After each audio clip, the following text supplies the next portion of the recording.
নমস্কার বন্ধুরা। আজকের ভিডিওতে আমি কথা বলবো বর্ডার গাভাস্কার ট্রফিকে নিয়ে। হ্যাঁ বন্ধুরা, আমরা জানি যে বর্ডার গাভাস্কার ট্রফি কিন্তু এখন 36 ঘন্টারও কম সময় বাকি রয়েছে, যখন কি আমরা দেখব যে আইদার অস্ট্রেলিয়া বা ইন্ডিয়া কিন্তু নিজের প্রথম বোলিং করতে শুরু করে দিয়েছে। আর আমি এটা কনফার্ম যে যে টস জিতবে সে কিন্তু বোলিং নেবে। যা পিচ দেখা যাচ্ছে, যা পিচ দেখে বোঝা যাচ্ছে বন্ধুরা, সেই পিচটা কিন্তু পুরোপুরি গ্রাস কাভার্ড পিচ থাকবে। আর ওভারহেড কন্ডিশনও ওই সময়টা সবাই বলছে যে ওভারকাস্টও থাকতে পারে। তো overcast and green pitch is equal to bowling. আর পিচ কিউরেটরও ওখানকার বলেছে যে I am happy with the pitch. আর উনিও চান যে এই পিচটাকে এমনি রাখতে, কোনো চেঞ্জেস না আনতে, উনি এই চান পিচটার মধ্যে। তো দেখা যাক বন্ধুরা, কি এবার 36 ঘন্টারও কম সময় বেঁচে রয়েছে border Gavaskar trophy kick off হতে। তো দেখা যাক বন্ধুরা কি হয়, সেটা পরে আমরা আবার ডিসকাশন করব আবার, যে কি হলো ফার্স্ট ডেতে, কি হলো সেকেন্ড ডেতে, আর কি হলো ম্যাচের রেজাল্ট। কিন্তু সব থেকে প্রথমে বন্ধুরা আমরা জানি যে কি অপটা স্টেডিয়ামে কিন্তু ইন্ডিয়া প্র্যাকটিস করতে পৌঁছে গেছিল। কাল থেকেই অপটা স্টেডিয়ামের কিন্তু প্র্যাকটিস পিচেসে কিন্তু প্র্যাকটিস করছে টিম ইন্ডিয়া। হ্যাঁ বন্ধুরা, আজকে কিন্তু প্রত্যেকজনই খুবই ভালো খেলেছেন, খুব ভালো স্ট্রোক মেরেছেন। আর মানে আজকে কিন্তু পুরোপুরি এক্সপ্লোসিভ ব্যাটিং হয়েছে বন্ধুরা। বুমরাকে অবশ্যই খেলতে পারেনি অনেক কেউ, কেন কি Bumrah with the red ball আমরা জানি যে কতটা লিথাল বুমরা। আর অবশ্যই বিদেশি কন্ডিশনে হোক বা ইন্ডিয়ান কন্ডিশনে হোক, Bumrah is always special bowler to bowl. আর আজকে কিন্তু বিরাট কোহলি কিন্তু খুব স্ট্রাগল করেছে বুমরার ওপরে। বুমরাকে খেলতে গিয়ে কিন্তু খুব স্ট্রাগল করেছে। উল্টো দিয়ে কিন্তু কালকে একটু ইঞ্জুরি এসছিল যশস্বী জয়সওয়ালের। ওনার কিন্তু নেকে একটু প্রবলেম এসছে after playing a shot of a পুল।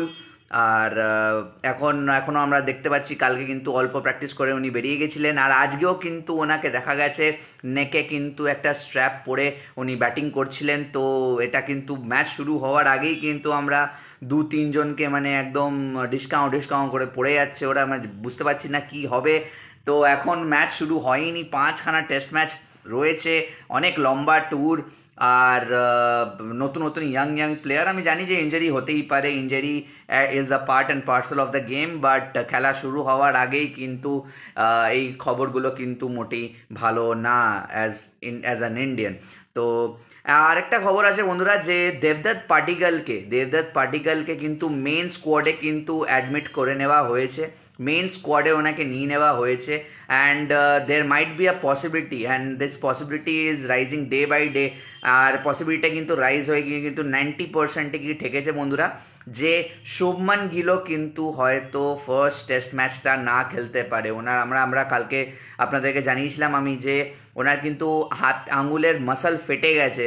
তো আজকে কিন্তু ওনাকে দেখা গেছে কিন্তু উনি কিন্তু পুরোপুরি থামকে পুরো একদম রোল্ড আপ করে এসেছিলেন। And there might be a possibility of 90% that Shubman Gill will not participate in the first test match, and in place of him Devdutt Padikkal might come at number 3 আর বিরাট কোহলিকে নাম্বার 4-এ দেখা হচ্ছে বন্ধুরা। তো দেখা যাক বন্ধুরা কি হয়। আরেকটা খবর আছে বন্ধুরা, যে মাঝখান থেকে কিন্তু অশ্বিন ঢুকে গেছে প্লেইং 11-এর মধ্যে, কেন কি অশ্বিনকে নিয়ে কিন্তু অনেক ওনার কিন্তু রেকর্ডও খুব ভালো পড়তে। আমরা জানি যে নেথান লায়নের কত ভালো রেকর্ড পড়তে, উনি কিন্তু লম্বা হচ্ছেন আর লম্বা বলারদেরও খুব ফায়দা হয়। আর ওনার এগেনস্টে কিন্তু স্টিভ স্মিথ, লাবুশেন আর উসমান খ্বাজার তো 9-এর অ্যাভারেজ রয়েছে বন্ধুরা। তো এদের খুব স্ট্রাগল হয় খেলতে। আর প্রথমত যদি এই 3 জনকে যদি ঘুরিয়ে দেওয়া যায়, তাহলে কিন্তু আমরা বলতেই পারি যে ইন্ডিয়া খুবই মজবুত পজিশনে থাকবে যে কোনো টেস্ট ম্যাচে, চাই ফার্স্ট হোক বা ফিফথ হোক বা সেকেন্ড হোক বা থার্ড হোক বা ফোর্থ হোক। তো দেখা যাক বন্ধুরা। এখন তো খবর আসছে বন্ধুরা যে রবিচন্দ্রন অশ্বিনকে স্টার্টিং 11-এ দেখতে পারি আমরা। এবার কথাটা হচ্ছে এই যে অশ্বিন যদি ঢোকে তো কার জায়গায় ঢুকবে, I mean whether they will sacrifice Ravindra Jadeja और নীতিশ কুমার রেড্ডি। এবার দেখতে হবে, এবার গম্ভীরের ডিসিশন আর ক্যাপ্টেনের ডিসিশন যে কি করতে চলেছে, কেন কি এবার দেখতে হবে কি either if they are planning to go with the allrounder fast bowler, তাহলে তো নীতিশ কুমার রেড্ডি থাকছে, আর তার মানে জাডেজা বাদ যাচ্ছে। আর যদি তিনটে ফাস্ট বলার নিয়েই যেতে চাইছে ইন্ডিয়া, তাহলে এটা আমরা শিওর যে জাডেজা যাবে, নীতিশ কুমার রেড্ডি যাবে না। বাট এখন নানা রকমের স্পেকুলেশন ঘুরে বেড়াচ্ছে বন্ধুরা, আমরা কেউই জানি না যে প্লেইং ইলেভেনটা এক্স্যাক্টলি কী হবে আর কাকে ডেবিউ ক্যাপ দেওয়া হবে। অনেক জায়গার থেকে খবর আসছে বন্ধুরা যে হর্ষিত রানাও কিন্তু খুব ভালো বোলিং করছে, প্রসিদ্ধ কৃষ্ণাকে নিয়েও কিন্তু খুবই ফোকাস করে দেখা হচ্ছে গম্ভীর, আর গম্ভীরের ম্যানেজমেন্টের সঙ্গে কিন্তু খুবই ভালো বোলিং করছেন। আর আমরা জানি যে ইন্ডিয়ায় আর অস্ট্রেলিয়াতে প্রসিদ্ধ কৃষ্ণা কত ভালো বোলিং করেছিলেন। তো দেখা যাক বন্ধুরা প্লেইং ইলেভেনে কে চান্স পায় আর কে চান্স পায় না, সেটা নয় পরে আবার ডিসকাশন হবে এটার ব্যাপার নিয়ে। বাট আপাতত বন্ধুরা এই খবর যে অশ্বিন কিন্তু চান্স পাচ্ছে, অশ্বিন কিন্তু প্লেইং ইলেভেনে চান্স পেয়ে যাবে বন্ধুরা। তো দেখা যাক বন্ধুরা কি হয়। আজকের ভিডিওটা এই পর্যন্তই, দেখা হচ্ছে আবার অন্য কোনো ভিডিওতে। ততক্ষণের জন্য ভালো থাকবেন, সুস্থ থাকবেন, নমস্কার।